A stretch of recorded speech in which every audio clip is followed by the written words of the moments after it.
সকালবেলা পাখির বাসা থেকে দেখবেন পাখিগুলো খালি পেটে বের হয়ে যায়। আপনাদের এই এলাকায় পাখির বাসা আছে? কি পাখির বাসা আছে? হ্যাঁ, সব পাখি আছে।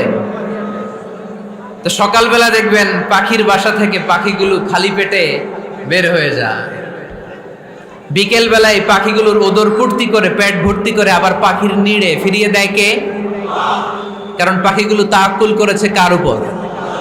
পাখিগুলো তাওয়াক্কুল করে যদি পাখির নিড়েই বসে থাকতো, ওদের পেটে খাবার আসতো? কথা বলেন। বিশ্বনবী এটাই বললেন, তাকদু খিমাসান ওয়া তারুহু বিতানান। তোমরা যদি পাখির মতো তাওয়াক্কুল করো, মানে আল্লাহর উপর তাওয়াক্কুল করে জমিনে বের হয়ে যাও, তোমাদেরও রিজিকের দায়িত্ব নিয়ে নিবে কে? সকালবেলা প্রতিটা পাখি না খেয়ে বের হয়ে যায়। একটা পাখির পেটের ভেতরে কোনো দানা পানি নাই, কিন্তু আল্লাহর উপর তাওয়াক্কুল করে পাখিগুলো যখন বের হয়ে যায়, বিকেল বেলা পেট ভর্তি করে ওদর ভর্তি করে আবার পাখির নিরে পাখিগুলোরে ফিরিয়ে দেয় কে? পাখিগুলো কি আমাদের মতো খাবার জমা করে রাখতে পারে? আমরা তো 7 দিনের বাজার একবারে করে ফ্রিজে রাখি। পাখিদের ফ্রিজ আছে না? আছে। আমাদের অতিরিক্ত টাকা হলে আমরা ব্যাংকে ব্যালেন্স করে রাখতে পারি, অ্যাকাউন্ট করে রাখতে পারি। পাখিরাও তো অ্যাকাউন্ট করে রাখে না? না, প্রতিদিন না খেয়ে বের হয়। কালকে ওই পাখিটা কি খাবে, কোন জায়গা থেকে তার রিজিকের ব্যবস্থা হবে, আল্লাহ ছাড়া কেউ জানে। এটার নাম তাওয়াক্কুল। এটার নাম কি? আমাদের সাধ্যের, আমাদের ক্যাপাসিটি, আমাদের ক্যাপাবিলিটির সবটুকু করে আমরা তাওয়াক্কুল করি একজনের উপর। চিল্লায় বলেন, চিনি কে? এজন্য ইসলাম আমাদেরকে শিখায়, সালাত যখন শেষ বের হয়ে যাও, কাজে নেমে পড়ো। কাজে কোনো লজ্জা নাই, পরিশ্রমে কোনো লজ্জা আছে? যিনি রিক্সা চালায় এতে তার কোনো লজ্জা আছে? দিনমজুর, কুলি, ঠেলা গাড়ি চালায়, ছোট্ট ব্যবসা করে, এতে কোনো লজ্জা আছে? লজ্জা নাই। খেয়াল রাখবেন, লজ্জা হচ্ছে অলসতায়। লজ্জা কিসে? বিষ্ণু ঈসা ইসলাম বলেছেন, মা আকালা আহাদুন তুআমান কাত্তু খায়রুম মিন আইয়াকুলা মিন আমালি ইয়াদি। নিজ হাতে উপার্জিত খাবারের চেয়ে, অর্থের চেয়ে শ্রেষ্ঠ খাবার পৃথিবীর কোনো মানুষ কোনোদিন ভক্ষণ করে নাই। চিল্লায় এখন সুবহানাল্লাহ। শ্রেষ্ঠতম খাবার নিজ হাতে উপার্জিত খাবার। ঘাম জড়িয়ে যে অর্থ উপার্জন করা হয়, যে ইনকাম করা হয়, এটা হালাল। আর হালাল খেয়ে দোয়া করলে কবুল করে কে? এজন্য খেটে খাওয়া মানুষ, শ্রমজীবী মানুষ আর মেহনতি মানুষদেরকে বিশ্বনবী খুব ভালোবাসতেন। তারা বিশ্বনবীর বন্ধু আর বিশ্বনবী ছিল তাদের বন্ধু। সুবহানাল্লাহ পড়েন। এত ভালোবাসতেন বিশ্বনবী খেটে খাওয়ার মেহনতি মানুষদেরকে। সব সময় বিষ্ণু ইসলাম তাদের জন্য দোয়া করতেন। এজন্য যারা খেটে খায় তারা কপালওয়ালা, তারা মুস্তাজাবুদ দাওয়া। তারা কি? মুস্তাজাবুদ দাওয়া মানে এমন ব্যক্তি যে ব্যক্তি দোয়া করতে দেরি হয় কিন্তু দোয়া কবুল হতে দেরি হয় না। আপনারা এখানে ব্যবসা করেন কে কে? দেখি তো, হাত তুলেন তো। ব্যবসা, মাশাআল্লাহ, অনেক ব্যবসায়ী আছে তো দেখি। আচ্ছা, হাত নামান। চাকরি করেন কে কে? চাকরি, চাকরিও তো অনেক করে দেখি। হাত নামান। প্রবাসী, ছুটিতে দেশে আসছেন। হুজুর আমি আছি। কই? আপনি দেখতে আসছেন? মাশাআল্লাহ। কোন দেশে থাকেন? সৌদি আরব। আলহামদুলিল্লাহ। সৌদিতে ভাল লাগে নাকি সৌদি স্বপ্নের দেশ, খাটতে খাটতে জীবন শেষ? ইনশাআল্লাহ। আচ্ছা, ইউনিভার্সিটির স্টুডেন্ট আছো কারা কারা দেখি? মাশাআল্লাহ, হাত নামাও। ক্লাস 5 থেকে ইন্টারমিডিয়েট পর্যন্ত পড়াশোনা করতেছো, অথবা দাখিল আলিম পর্যন্ত, কারা কারা দেখি? মাশাআল্লাহ, হাত নামাও, হাত নামাও। একবারও যারা হাত তুলেন না এবার তারা হাত তুলেন। আন্নেরা কি করেন? হ্যাঁ, বেকার।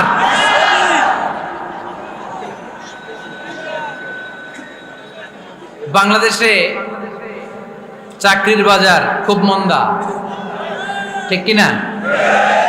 বাংলাদেশ ইন্ডিয়াতে চাকরি পেতে অনেক কষ্ট। সামান্য একটা পদের জন্য যেখানে চেয়েছে ক্লাস 8 পাস, এখানে ডবল মাস্টার ডিগ্রি অ্যাপ্লাই করছে কয়েক লক্ষ। এজন্য আমাদেরকে উদ্যোক্তা হতে হবে। You have to be the entrepreneur. আমাদের উদ্যোক্তা দরকার বেশি বেশি, নতুন নতুন উদ্যোক্তা নিজেই এমন আইডিয়া নিয়ে আসবে যেই আইডিয়া বিক্রি করে দুর্দান্ত আইডিয়া দিয়ে তুমি পুরো দেশ কাঁপিয়ে দিতে পারো। পারা যাবে না লক্ষ্মীপুরের ছেলেরা? আইডিয়ার অনেক দাম। You have to generate new ideas. নতুন নতুন আইডিয়া এনে মানুষ গোটা বিশ্বকে তাক লাগিয়ে দিচ্ছে। এই যে গত কয়েক বছর আগে কারের একটা রাইড চালু হয়েছে, নাম হয়েছে উবার। কি নাম? ঢাকায় যারা চলাফেরা করেন তারা হয়তো চড়েছেন। উবারের নাম শুনছেন না? এই উবার কোম্পানি কি করে জানেন? নিজেদের ব্যবসা নাই, পুঁজি নাই, পাত্তি নাই, অফিস নাই, কিচ্ছু নাই, কোটি কোটি টাকা হাতায় নিচ্ছে। Just idea, just they are generating new ideas. নতুন নতুন আইডিয়া দিয়ে গোটা বিশ্ব কাঁপিয়ে নিয়েছে একটা মোবাইল অ্যাপসের মাধ্যমে। কিসের মাধ্যমে? Mobile apps. একটা কোম্পানি খুলেছে, গোটা বিশ্বের সব প্রাইভেট কারওয়ালারা ওইখানে রেজিস্ট্রেশন করে আপনি মোবাইলে কোথায় যাবেন, কোত্থেকে যাবেন লিখবেন, গাড়ি আপনার বাড়ির সামনে এসে হাজির। তার একটা পার্সেন্টেজ ওই উবার কোম্পানি পায়। ইউনাইটেড স্টেটস অফ আমেরিকার একটা স্টেট আছে সান ফ্রান্সিসকো, ওইখান থেকে শুরু করছে। 775টা সিটিতে ওদের অপারেশন আছে। বাংলাদেশে ঢাকাতেও আছে। আমি মালয়েশিয়াতে থাকি, ওখানেও আছে, ওখানেও আমরা চড়ি। প্রায় 63টা দেশে ওদের কাজ বাজ আছে। গত বছরে 2018 সালে ওদের প্রফিট ছিল, রেভিনিউ ছিল 11.27 billion US dollar, 11.27 US billion dollar. Just they are selling their ideas. নতুন নতুন আইডিয়া দিয়ে গোটা বিশ্ব কাঁপাচ্ছে। এই উবার যখন চালু হলো, আমি তখন মালয়েশিয়ায়, শুনলাম বাংলাদেশে নতুন আরেকটা বাইর হইছে, পাঠাও। কি নাম? এটা বোধহয় সারা বাংলাদেশ ব্যাপী হয় নাই, 3টা জায়গায়, সিলেটে, চট্টগ্রামে আর ঢাকায়। এরা আরো চালাক। বাংলাদেশের ছেলেপেলেদের মাথায় চিকন চিকন অনেক বুদ্ধি। এরা ভাবলো এই উবার দিয়ে আর আমরা কত আগাবো, আমাদের গাড়ি আরো ছোট করতে হবে। এরা মোটরসাইকেল রাইড দেওয়া শুরু করছে। জ্যামের শহর ঢাকা, চিপা চাপা দিয়া এরা আপনারা নিয়ে জায়গা মতো পৌঁছায় দেবে। তো এই যে উবারের পরে আমাদের ছেলেরা বানাইলো পাঠাও। এরপরে কত কিছু বানাচ্ছে ছেলেপেলেরা, আমি তো এগুলো দেখে অবাক। রকমারি.com নাম শুনছো? বিক্রয়.com নাম শুনছো? ঘরে বসে বসে কোটি কোটি টাকা হাতিয়ে নিচ্ছে তারা। Just they are selling their ideas. যেহেতু আমাদের চাকরি কম, ওই চাকরির বাজারে আমরা লাইন দিতে চাই না। আমাদের মেধাকে খাটিয়ে খাটিয়ে আমরা নতুন তরুণ উদ্যোক্তা বানাতে চাই। চিল্লায় বলো ঠিক কিনা? উদ্যোক্তা যত বাড়বে ততই দেশের কল্যাণ হবে। মানুষ তাদের আইডিয়াকে কাজে লাগিয়ে গোটা বিশ্বকে তাক লাগিয়ে দিচ্ছে। আমরা আমাদের সমতল ভূমিতে চাষ করতে চাই না। মালয়েশিয়াতে একটা এলাকা আছে ক্যামেরুন হাইল্যান্ড, ওরা পাহাড়ের মধ্যে চাষাবাদ করে গোটা মালয়েশিয়ার খাদ্যদ্রব্যের অভাবকে মুক্ত করে দিয়েছে। পাহাড়ের মধ্যে ওখানে ফুলের বাগান, ক্যামেরুন হাইল্যান্ড প্রায় 6000 ফিট উঁচু, প্রচন্ড ঠান্ডা। এই ঠান্ডা পাহাড়ি হিল ট্রাক্স এরিয়াতে মালয়েশিয়ার এই ক্যামেরুন হাইল্যান্ডে ওখানে আছে ফুলের বাগান, আছে ফলের বাগান, আছে চায়ের বাগান, ওখানে মধুর চাষ হয়, ওখানে শাকসবজি চাষ হয়, ওখানে অনেক কিছু চাষাবাদ হয়। ওই ফলমূল শাকসবজি দিয়ে গোটা মালয়েশিয়ার 14টা স্টেটে যত শাক সবজি ফলমূল লাগবে ওরা আঞ্জাম দেয়। আর আমরা আমাদের সমতল ভূমিতে চাষ করতে চাই না। আমরা চাষাবাদকে খুব লজ্জা মনে করি। এটা ভুল আইডিয়া। আমাদের যে এলাকা যেই জিনিসের জন্য বিখ্যাত ওইটাকে আমাদের ব্র্যান্ডিং করতে হবে। লক্ষ্মীপুর কিসের জন্য বিখ্যাত? নারিকেল সুপারি।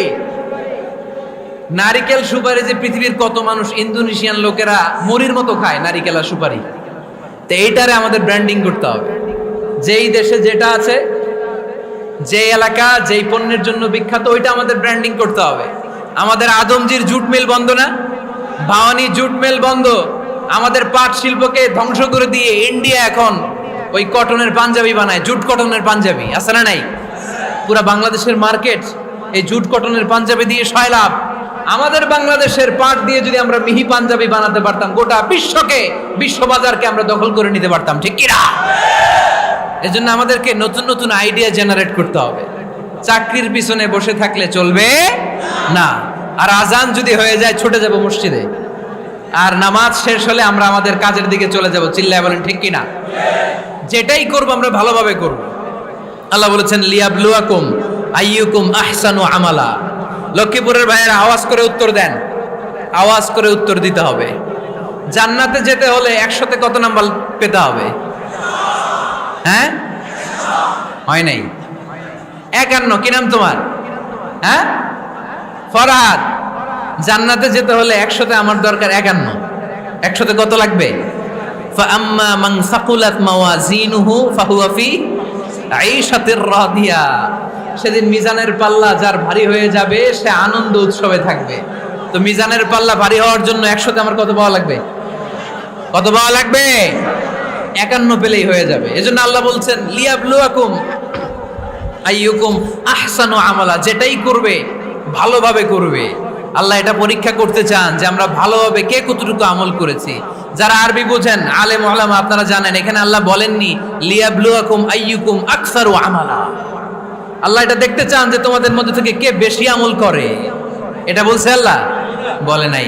আল্লাহ বলেছে লিয়াবলুয়াকুম আইয়ুকুম আহসানু আমালা, যে ভালো করে করে। এজন্য আমরা যাই করি না কেন কি করে করব? আওয়াজ করে বলতে হবে। কেমন করে করব? যে কোনো কাজ করো না ভাই, যে কোনো কাজ করো তা যেন হয় সবার চেয়ে সবচেয়ে সুন্দর। পড়েন, যে কোনো কাজ করো না ভাই, যে কোনো কাজ করো তা যেন হয় সবার চেয়ে সবচেয়ে সুন্দর। পড়েন, যে কোনো কাজ করো না ভাই, যে কোনো কাজ করো তা যেন হয় সবার চেয়ে সবচেয়ে সুন্দর। হোক না সেটা পড়া লেখা, রঙের ভাষায় ছবি আঁকা। পড়েন, হোক না সেটা পড়া লেখা, রঙের ভাষায় ছবি আঁকা। হোক না সেটা সামান্য কাজ কিংবা মহত্তর, তা যেন হয় সবার চেয়ে সবচেয়ে সুন্দর। যে কোনো কাজ করো না ভাই, যে কোনো কাজ করো তা যেন হয় সবার চেয়ে সবচেয়ে সুন্দর। চিৎকার করে বলেন ঠিক কিনা? আমরা যেটাই করি না কেন এটা ভালো করে করার দরকার আছে না নাই? এজন্য কাজে আর শ্রমে কোনো লজ্জা নাই। লজ্জা হচ্ছে অলসতায়। লজ্জা কিসে? অলসতায়। বিষ্ণু ঈসা ইসলামের কাছে এক সাহাবী এসে বলল, ইয়া রাসূলুল্লাহ আ'তিনি শাইআন, আপনি আমাকে কিছু দান করেন, আমার কিছুই নাই। বিষ্ণু বললেন, তোমার কিছু নাই? সাহাবী বললেন, ইয়া রাসূলুল্লাহ ঘরে আমার শুধু 2টি জিনিস আছে। কয়টা? চিল্লায় বলেন কয়টা? এক হচ্ছে একটা জামা, 2 হচ্ছে পানি খাওয়ার একটা জগ। বিষ্ণু বললেন, এই 2টাই নিয়ে আস। বিশ্বনবীর কথা শুনে ওই সাহাবী ঘর থেকে জামা নিয়ে আসলেন, পানি খাওয়ার জগ নিয়ে আসলেন। বিশ্বনবী সাল্লাল্লাহু আলাইহি ওয়াসাল্লাম ওনার মোবারক হাত দিয়ে এক হাতে জামা ধরে আরেক হাতে পানির জগটা ধরে সাহাবীদের দিকে উদ্দেশ্য করে বললেন, মাইয়াশতারি হাদাইন, এই 2টা জিনিস কেনার মতো কে কে আছে দেখি? কয়েকজন হাত তুলল। বিশ্বনবী বললেন, কত দিয়ে কিনবা? এক সাহাবী বলে, ইন্নী আশতারিহিমা বিদিরহাম। ও নবী, যদিও এগুলো আমার দরকার নাই, কিন্তু আপনি যেহেতু নিলামে ডাক তুলেছেন, ইয়া রাসূলুল্লাহ ইয়া হাবিবাল্লাহ, আপনার সম্মানে আমি 1 দিরহাম দিয়ে 2টা জিনিস কিনে নেব। 1 দিরহাম, একটা জামা, একটা পানি খাওয়ার জগ, দাম কত? 1 দিরহাম। বিশ্বনবী বললেন, না না, 1 দিরহাম তো অনেক কম হয়ে যায়। মাইয়াজিদু আলা যালিক, এর চেয়ে বেশি দামে কে কিনবা? আরেক সাহাবী হাত তুলে বলতে লাগলি, ইয়া রাসূলুল্লাহ ইয়া হাবিবাল্লাহ ওয়া ইন্নী আশতারিহিমা বিদিরহামাইন, আমি এই জামাটার পানি খাওয়ার জগটা 1 দিরহাম নয় 2 দিরহামের বিনিময়ে কিনতে চাই। বিষ্ণু ঈসা ইসলাম ওই সাহাবাকে দিয়ে দিলেন। দিয়ে 2 দিরহাম নিয়ে যে লোকটা ভিক্ষা করতে এসেছিল তার হাতে 2 দিরহাম দিয়ে বললেন, যাও 1 দিরহাম দিয়ে ঘরে খাবার কিনে দিয়ে আসো, আরেক দিরহাম দিয়ে একটা কুঠার কিনে নিয়ে আসো। শুনতেছেন? কি কিনে নিয়ে আসো? কুঠার দিয়ে কি করে? গাছ কাটে। ওই সাহাবী কুঠার কিনে নিয়ে আসার পরে বিশ্বনবী নিজ হাতে কুঠারের মধ্যে একটা কাঠের হাতল লাগায় দিলেন। আল্লাহু আকবার। হাতল ছাড়া কুঠার ইউজ করা যাবে? বিশ্বনবী নিজ হাতে ওই কুঠারের ভেতরে একটা হাতল লাগায় দিলেন আর বললেন, লা উরিদু আন আরাকা 15 আইয়াম, এই কুঠার নিয়ে জঙ্গলে যাও, গায়ে অনেক শক্তি আছে, কাঠ কাটো, এই কাঠ কেটে বাজারে বিক্রি করো, সামনের 15 দিন যেন আমি আমার চোখের সামনে তোমার না দেখি। বিশ্বনবীর পরামর্শ অনুযায়ী কুঠার নিয়ে ওই সাহাবী জঙ্গলে চলে গেলেন। কাঠ কেটে বাজারে বিক্রি করতে করতে 15 দিন পরে 10 দিরহাম নিয়ে বিশ্বনবীর দরবারে হাজির হয়ে গেলেন। 10 দিরহাম নিয়ে বিশ্বনবীর কাছে হাজির হয়ে গেলেন। সাহাবী এসে বলল, ইয়া রাসূলুল্লাহ, এখন আর আমার ভিক্ষা করা লাগে না, আমার গায়ে অনেক শক্তি আল্লাহ দিয়েছে, আই এম ভেরি এনার্জেটিক। আপনার দেয়া বরকতের কুঠার দিয়ে আমি কাঠ কেটে কেটে স্বাবলম্বী হতে শুরু করেছি। সুবহানাল্লাহ পড়েন। আমি এখন 10 দিরহামের মালিক। বিশ্বনবী বললেন, লা আইয়াহতাতিবা আহাদুকুম হুজমাতান আলা যাহরিহি খায়রুম মিন আইয়াসআলা শাইআন ফায়ু'তিয়াহু আও ইয়ামনাহু। যাদের গায়ে শক্তি আছে তারা ভিক্ষা না করে কাঠ কেটে পিঠে সেই বোঝা নিয়ে বাজারে বিক্রি করা অনেক ভালো। কারণ কারো কাছে যদি তুমি হাত পাতো, সে দিতেও পারে, নাও দিতে পারে। আর কষ্ট করলে কষ্ট কোনোদিন বৃথা যায় না। চিল্লায় বলেন ঠিক কিনা? বিষ্ণু ঈসা ইসলামের অনুপ্রেরণায় এই সাহাবা অল্প কিছুদিনের ব্যবধানে স্বাবলম্বী হয়ে গেলেন। What is the moral of the story? বিশ্বনবীর এই প্রফেটিক স্টোরি থেকে আমাদের কি শিক্ষা? লেসন নাম্বার 1, বিশ্বনবী চাইলেই ওই 2 দিরহাম দিয়ে বলতে পারতো, যাও খাবার দাবার কিনে ফ্যামিলিতে দিয়ে আসো। সে ওই 2 দিরহাম নিয়ে খাবার দাবার কিনে ফ্যামিলিকে খাইয়ে রাত্রে আবার ভিক্ষায় নামতো। কথা কন, রাত্রে কি করতো? ভিক্ষায় নামতো। বিষ্ণু ঈসা ইসলাম তাকে কাজ করে খাওয়ার জন্য উৎসাহ দিলেন। পাশাপাশি বিষ্ণু ঈসা ইসলাম পার্মানেন্ট সলিউশন দিলেন। এজন্য পার্মানেন্ট সলিউশনের ব্যবস্থা করতে হবে। অনেকে আমরা যাকাত দেই, যাকাতের শাড়ি দেই, যাকাতের লুঙ্গি দেই, আছে না নাই? লক্ষ্মীপুরে এরকম দেয় নাকি? কি দেয়? হ্যাঁ, গাড়ি গাড়ি দেয়, শাড়ি না। যাকাতের শাড়ি, যাকাতের লুঙ্গি বলতে কোনো কথা ইসলামে নাই। এগুলো খুব কম দামি শাড়ি, যাদেরকে এগুলো দেয়া হয় তাদেরকে অপমান করা হয়, ঠিক কি না? আল্লাহ বলেছেন, ওয়ালাকাদ কাররামনা বানি আদম, I have dignified the status of the sons of Adam. আমি আদমের সব সন্তানদেরকে সম্মানিত করেছি। সুবহানাল্লাহ পড়েন। আপনাদের চেয়ে সম্মানিত কেউ আছে? মানুষের চেয়ে সম্মানিত গোটা বিশ্বে আর কোনো মাখলুকাত আছে? নাই। এজন্য যাকাতের শাড়ি দেয়া যাবে না, যাকাতের লুঙ্গি দেয়া যাবে না। যাকাতের শাড়ি আপনারা দেখছেন, এটারে একবার ধোয়ার পরে দ্বিতীয়বার পরা যায় না। মশারি কি পাতলা, এর চেয়েও পাতলা। এই জন্য যাকাতের শাড়ি, যাকাতের লুঙ্গি বলতে ইসলামে কোনো পরিভাষা নাই। আপনাকে স্বাবলম্বী করে দেওয়ার চেষ্টা করতে হবে। যারা লক্ষ্মীপুর জেলায় বিজনেস ম্যাগনেট আছেন, তারা একসাথে হয়ে একটা স্ট্রং যাকাত ম্যানেজমেন্ট প্ল্যাটফর্ম করতে পারেন, যেখান থেকে আপনারা বিভিন্ন থানায়, বিভিন্ন গ্রামে বাছাই করে করে কিছু ভাইদেরকে যাকাত দিতে পারেন স্বাবলম্বী করার উদ্দেশ্যে। যেই ফ্যামিলিকে আছে, কি নাম এটার? পল্লী উন্নয়ন ক্লাব। মাশাআল্লাহ, যাকাত ফান্ড দিয়ে বিদেশে লোক পাঠায়। এর চেয়ে সুন্দর পদ্ধতিতে যাকাত বিতরণ আর হতে পারে? যেই লোকটাকে, যেই ছেলেটাকে বিদেশে পাঠানো হয়েছে, ওই ফ্যামিলিটা আর কোনোদিন যাকাতের শাড়ি নেওয়ার জন্য লাইনে দাঁড়াবে? যেই ছেলেটাকে ওনারা অস্ট্রেলিয়ান গাভী কিনে দিছে, দুধ বিক্রি করে যেই ফ্যামিলিটা স্বাবলম্বী হতে শুরু করেছে, তারা আর কোনোদিন যাকাতের লাইনে যেয়ে দাঁড়াবে না। এজন্য যাকাত দিতে হবে স্বাবলম্বী করার জন্য। ইসলাম আমাদেরকে এটাই শিখিয়েছে, কাজ করে খেতে হবে। কাজে লজ্জা নেই, লজ্জা হচ্ছে অলসতায়। লজ্জা কিসে? আজকের আলোচনা থেকে এটা মুখস্থ করে নিতে হবে, কাজে লজ্জা নেই। লক্ষ্মীপুরের ইয়াংস্টারেরা শ্রমে লজ্জা নেই, পরিশ্রমে লজ্জা নেই, লজ্জা অলসতায়। লজ্জা কিসে? আরো জোরে। নবীরা কি এমনি এমনি বসে বসে খাইছে? কঠিন পরিস্থিতিতেও নবীরা পরিশ্রম করে উপার্জন করা লেগেছে, ঠিক কিনা? সাইয়েদনা মারিয়াম আলাইহিস সালাম, যার নামে আল্লাহ তাআলা কোরআনে একটা সূরা দিলেন, উনি পৃথিবীতে এমন একজন মহিয়সী নারী, যেই নারীর গর্ভে, যেই নারীর পেটের ভেতরে স্বামীর স্পর্শ ছাড়া সন্তান দিয়েছে কে? সাইয়েদনা ঈসা আলাইহিস সালাম পেটে আসলেন। মারিয়াম আলাইহিস সালাম লজ্জা পেলেন। হায় হায়, কেমন করে এলাকাবাসীদের কাছে আমি আমার মুখ দেখাবো? বিয়ে করি নাই, স্বামী নাই, বিয়ে হয় নাই, স্বামী নাই, কিন্তু পেটে সন্তান চলে এসেছে। হায় হায়, এলাকায় কেমনে মুখ দেখাবো? লজ্জায় পড়ে মারিয়াম আলাইহিস সালাম এলাকা থেকে চলে গেলেন। কি অবাক করে কাণ্ড! বাচ্চা ভূমিষ্ঠ হওয়ার জন্য, বড় হওয়ার জন্য 6 মাস 7 মাস লাগে নাই, পেটে বাচ্চা আসার সাথে সাথে বাচ্চাটারে বড় করে দিয়েছে কে?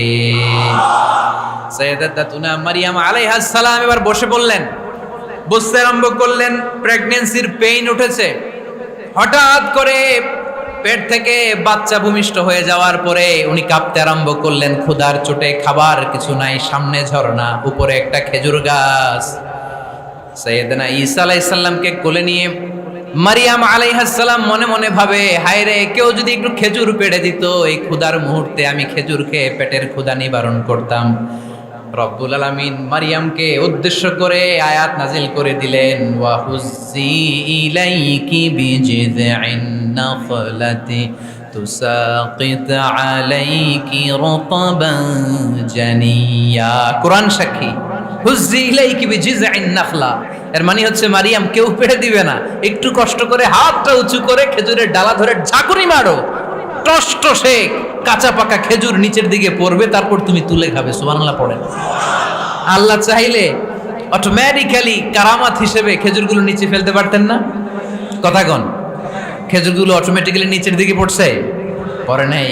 আল্লাহ শিক্ষা দিয়েছে, যেই পরিস্থিতিতে থাকো না কেন, তোমাকে শ্রম ব্যয় করে, কষ্ট করে তোমার উপার্জন করতে হবে, রিজিকের বন্দোবস্ত করতে হবে। চিল্লায় বলেন ঠিক কিনা?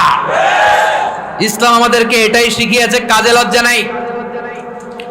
আবার বিশ্বনবী বললেন, ইন খামাতিস সাআ ওয়া ফি ইয়াদি আহাদিকুম ফাসিলাতুন, তোমাদের কারো হাতে যদি একটা চারা বীজ থাকে, সে যদি দেখে কিয়ামত হতে শুরু করেছে, ফাইন ইসতাতাআ আন ইয়াগরিসাহা ক্বাবলা আন তাকুমাস সাআ ফালইয়াগরিসহা, কারো হাতে একটা চারা বীজ নিয়ত করেছে, চারা বীজটা রোপণ করবে, ইন দ্য মিন টাইম দেখলো কিয়ামত হতে শুরু করেছে, বিশ্বনবী বললেন, যদি তোমার সুযোগ থাকে কিয়ামত হওয়ার আগে চারা বীজটা রোপণ করে দাও। কথা বুঝতে পেরেছেন? আপনার হাতে একটা চারা বীজ, আপনি প্ল্যান করেছেন এই চারা বীজটা রোপণ করবেন, ইন দ্য মিন টাইম দেখলেন কি হওয়া শুরু হয়েছে, ইযা জুলজিলাতিল আরদু জিলজালাহা, দ্য বিগেস্ট আর্থকোয়েক, ভূমিকম্প শুরু হয়েছে, কিয়ামত হয়ে যাবে। বিশ্বনবী বললেন, কিয়ামত হইতেছে ওদিকে, আর তোমার হাতে যদি চারা বীজ থাকে, দেরি করো না, কিয়ামত তোমার কাছ পর্যন্ত আসার আগে সুযোগ পেলে চারা বীজটা রোপণ করে দাও।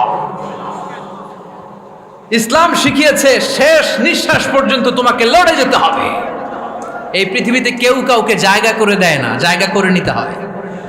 এই পৃথিবীটা, the life is not a bed of roses, এটা ফুল বিছানো কোনো ফুল সজ্জা নয়, এটা কণ্টকাকীর্ণ। কেউ আপনার স্পেস করে দিবে না, কেউ আপনাকে সুযোগ করে দিবে না, কেউ আপনার জায়গা করে দিবে না, বরং আপনি জায়গা করে নিলে টাইনা নিচে নামাবে। কথা বলেন? এজন্য কখনো অলসতাকে স্থান দেয়া যাবে।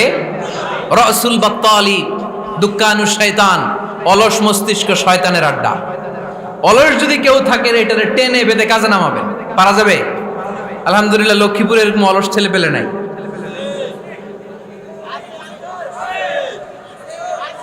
আছে? আমরা আজকে অলসতাকে নো বলে যাবো এই মাহফিল থেকে। অলসতাকে আমরা কি বলবো? আওয়াজ করে বলতে হবে, অলসতাকে কি বলবো আমরা? আবু বকর অনেক বড় ব্যবসায়ী ছিলেন, ওনার নিজ টাকা দিয়ে হাবাসা থেকে আসা সাইয়েদনা বেলালকে তিনি 20,000 স্বর্ণ মুদ্রা দিয়ে উমাইয়া ইবনে খালাফের কবল থেকে তিনি মুক্ত করেছেন।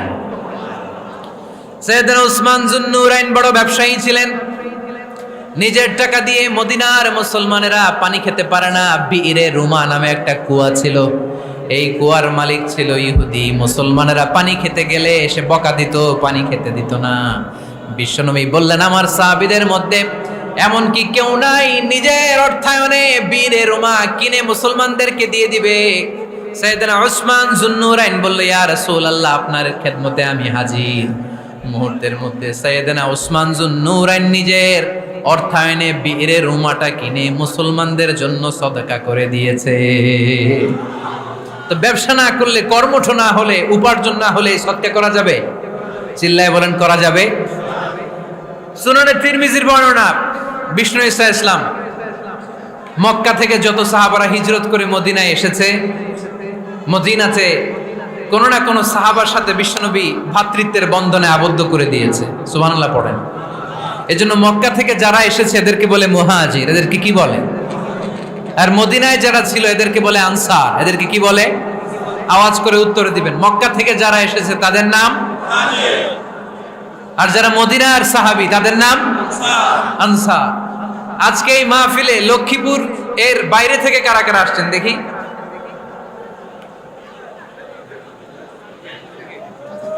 মাশাআল্লাহ মাশাআল্লাহ, অনেক আসছে।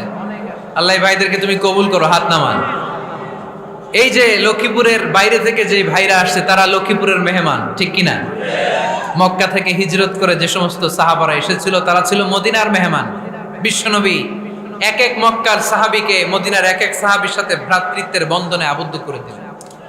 আব্দুর রহমান ইবনে আউফ রাদিয়াল্লাহু তাআলা আনহু, ওনার সাথে ভ্রাতৃত্বের বন্ধনে যে সাহাবীকে বিশ্বনবী আবদ্ধ করে দিলেন ওনার নাম হচ্ছে সাআদ ইবনে রাবিয়া। কি নাম? মদিনার অনেক বড় ব্যবসায়ী। বিশ্বনবী বললেন, ও আব্দুর রহমান ইবনে আউফ, সম্পদ ছেড়ে দিয়ে, পরিবার ছেড়ে দিয়ে, স্থাবর অস্থাবর সব ছেড়ে দিয়ে আল্লাহ রাসূলের ভালোবাসায় মক্কা থেকে মদিনায় এসেছো। মদিনায় তোমার চিন্তা নাই, সাদ ইবনুর রবিকে আমি তোমার ভাই বানিয়ে দিলাম। সাদ ইবনুর রবি তোমার আপন ভাইয়ের মতো। সাদ ইবনে রবি বলল, আব্দুর রহমান, জীবনে তোমারে কোনোদিন দেখি নাই, তোমারে আমি চিনি না, তোমার নাম শুনি নাই, কিন্তু বিশ্বনবী তো তোমার দায়িত্ব আমাকে দিয়েছে। আমার যে বড় ধনী এই মদিনার মধ্যে দ্বিতীয় কেউ নাই। আজ থেকে তুমি আমার ভাই, আজ থেকে তুমি আমার কি? আল্লাহ আমাকে যত সম্পত্তি দান করেছে তার অর্ধেক সম্পত্তি আমি তোমার নামে দিয়ে দিলাম। ও আব্দুর রহমান ইবনে আউফ, শুধু তাই নয়, রব্বুল আলামিন আমাকে দুইজন স্ত্রী দিয়েছে। কয়জন? তুমি দেখো আমার কোন স্ত্রীকে তোমার বেশি ভালো লাগে, যার নাম তুমি বলবে সাথে সাথে আমি তারে তালাক দিয়ে দিব। তার ইদ্যত পালন শেষে তুমি তাকে বিয়ে করে তোমার সাথে নিয়ে যাবা। সুবহানাল্লাহ পড়ে। কারণ বিশ্বনবী তোমার দায়িত্ব আমার কাছে দিয়েছে, তুমি আমার ভাই, আমি মদিনার সবচেয়ে বড় ধনী, আমার অর্ধেক সম্পদ আমি তোমারে দিয়ে দিব। আমার দুই স্ত্রীর এক স্ত্রীকে তোমারে দিয়ে দিব। সাইয়েদনা আব্দুর রহমান ইবনে আউফ এই কথা শুনে অবাক হলেন। অবাক হয়ে উনিও এক অবাক কথা বললেন। উনি বললেন, লা হাজাতা লি ফি আখি, ও আমার প্রাণের ভাই, তোমার কথা শুনে আমার হৃদয়টা ভরে গিয়েছে, কিন্তু তোমার সম্পদেরও দরকার আমার নাই, তোমার স্ত্রীরও দরকার আমার নাই। বারাকাল্লাহু ফি মালিক ওয়া লি আহলিক, আল্লাহ তোমার মালেও বরকত দেখ, তোমার সম্পদেও বরকত দেখ। তুমি শুধু একটু কষ্ট করবা। কি কষ্ট? দুল্লানি আলা সুক, show me the way to the market. তুমি মদিনায় কোনো মার্কেট আছে কিনা, শপিং মল আছে কিনা, ব্যবসা প্রতিষ্ঠান আছে কিনা আমারে দেখায় দাও। সুবহানাল্লাহ পড়ে। আমরা হইলে কি করতাম? লক্ষ্মীপুরে যারা আসছে এদের একজনকে যদি বলা হয়, ভাই আপনি এখন থেকে লক্ষ্মীপুরের ভাই, আমার অর্ধেক সম্পদ আপনারা দিয়ে দেব, কি করবে? পায়ের উপর পা তুলে খাবে আর বলবে, কি আনন্দ আকাশে বাতাসে, ঠিক কি না? এরপর যদি বলি, ভাই আমার দুই বউ, যেটারে সুন্দর লাগে বলেন তালাক দিয়ে দেই, নিয়ে যান, কি বলবে? কি আনন্দ আকাশে বাতাস। আল্লাহ রাসূলের সাহাবী আব্দুর রহমান ইবনে আউফ বললেন, লা হাজাতা লি ফি, আমার দরকার নাই। দুল্লানি আলা সুক, just show me the way to market. এখানে মার্কেট কই আছে দেখায় দাও। অবাক হয়ে গেলেন সাদ বিন রবি, বললেন, ও আব্দুর রহমান ইবনে আউফ, ঠিক আছে, তুমি যদি নিতে না চাও তোমারে আমি জোর জবরদস্তি করব না। শুনে রাখো, মদিনাতে ইহুদিদের কয়নুকার একটা বাজার আছে। এই কথা বলার সাথে সাথে আব্দুর রহমান ইবনে আউফ চলে গেলেন। এর পরের দিন অল্প কিছু পনির আর ঘি দিয়ে ব্যবসা শুরু করলেন। পনির আর ঘিয়ের ব্যবসা করতে করতে করতে করতে ব্যবসায় তিনি এত লাভ করলেন, উনি বললেন, আমি যদি কখনো মদিনার বালুর মধ্যে হাত দিতাম ওই বালুটারও সোনা বানায় দিত কে? দুল্লানি আলা সুক। লক্ষ্মীপুরের কর্মঠ যুবক ভাইয়েরা, এই আব্দুর রহমান ইবনে আউফ আমাদের প্রেরণা। উনি অন্যের ঘাড়ে পাড়া দিয়ে খেতে চায় নাই, আরেকজনের উপর ডিপেন্ডেন্ট বা নির্ভরশীল হতে চায় নাই।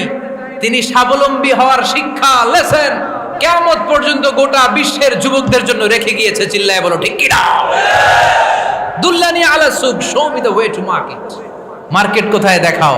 পনির আর ঘি নিয়ে ব্যবসা করতে করতে কয়েক মাসের ব্যবধানে ইতিহাস সাক্ষী সাইয়েদনা আব্দুর রহমান ইবনে আউফ মদিনার বিশাল বড় বিজনেস ম্যাগনেটে পরিণত হয়ে গেলেন। চিল্লায় পড়েন আল্লাহু আকবার। এজন্য ব্যবসার ভিতরে বরকত ঢুকিয়ে দিয়েছে কে? বিষ্ণুই বললেন, আত-তাজিরা সাদুকাল আমিন মা'আন নাবিয়্যিন ওয়াস সিদ্দীকিন ওয়াশ শুহাদা'i ওয়াস সালিহিন। আমানতদার ব্যবসায়ী তারা সাধারণ কোনো মানুষ নয়, কিয়ামতের দিন নবীদের সাথে হাসর হয়ে যাবে। আপনারা যারা ব্যবসা করেন, এটা সাধারণ বিষয় নয়। বিষ্ণু ইসলাম নিজেও ব্যবসায়ী ছিলেন। ওনার জীবনের প্রথমে তিনি খাদিজা রাদিয়াল্লাহু তাআলা আনহার ব্যবসার স্টাফ হয়ে কাজ শুরু করেছেন, এরপর নিজে ব্যবসা শুরু করেছেন। এরপরে খাদিজাতুল কুবরা রাদিয়াল্লাহু তাআলা আনহা সব সম্পত্তি বিয়ের পরে বিশ্বনবীর পায়ের সামনে ঢেলে দিয়েছেন। বললেন, ইয়া রাসূলুল্লাহ, এই সম্পদ আমি আপনাকে দিয়ে দিলাম, আপনি ইচ্ছা মতো দিনের প্রয়োজনে খরচ করেন। সুবহানাল্লাহ পড়েন। এজন্য বিষ্ণু ঈসা ইসলাম আমাদের জন্য উপমা, আব্দুর রহমান ইবনে আউফ আমাদের জন্য উপমা। যারা ব্যবসা করেন তারা বিষ্ণু ঈসা ইসলামের সুন্নাহ পালন করছেন। আত-তাজির আস-সাদুক আল-আমিন, বিষ্ণুই বললেন সত্যবাদী আমানতদার ব্যবসায়ী, যে ব্যবসা করতে যে মিথ্যা কথা বলে না। অনেক ব্যবসায়ীরা আছে পণ্য চালানোর জন্য মিথ্যা কথা বলে আর কসম কাটে, আছে না নাই? আহা, এমনটা করা যাবে? সকালবেলা স্ত্রীরে বলে, এই গরুগুলা বিক্রি করবো, তুই একটা দাম কত কমো? স্ত্রীরে শিখাই দিচ্ছে, এই গরুর দাম তুই 40,000। তো বউ বলে, ঠিক আছে, দাম কইলাম 40,000। তো এরপরে বাজারে যখন গরু বিক্রি করতে যায়, একজন যখন বলে যে ভাই এটা 30,000 টাকা দিয়ে কিনবো, কয় ভাই আল্লাহর কসম সকালে একজন 40,000 দাম কইছে, আমি দেই নাই। আছে না নাই? কৌশল করে। বউরে শিখাইছে সকালে, কই তুই দাম কর 40,000। তো বাজারে যে সকালে একজন দাম করছে, দাম করে কইছে 40,000 দেই নাই, আপনারা 30,000 কেমনে দেই? এরকম ডাকাইতে আছে না নাই? আলহামদুলিল্লাহ লক্ষ্মীপুরে এরকম লোকজন নাই। আরে নাই, আমি কই নাই, এরা কই আছে। লক্ষ্মীপুরের মানুষ খুব ধার্মিক, আমি জানি। লক্ষ্মীপুর, নোয়াখালী, ফেনী এই বেল্টের লোকজন খুব আল্লাহওয়ালা। এদের মধ্যে আল্লাহওয়ালার সংখ্যা বেশি, এখানে আলেম ওলামা বেশি, এখানে মসজিদ মাদ্রাসা বেশি। এই জন্য এই জেলাগুলোতে আল্লাহর রহমতও বেশি।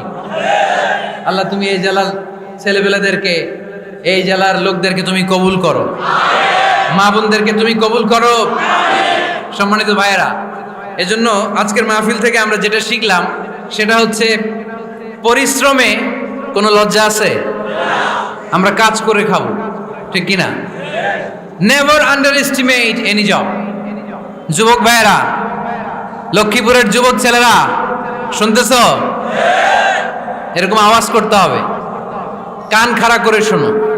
Never under estimate any job. কোন চাকরিকে ছোট করে দেখা যাবে whether it's small or big, you don't care. এটাতে কেয়ার করা যাবে না। ছোট্ট চাকরি পাইলেই ঢুকে যাবা, বড় অফার আসলে পরে ঢুকবা।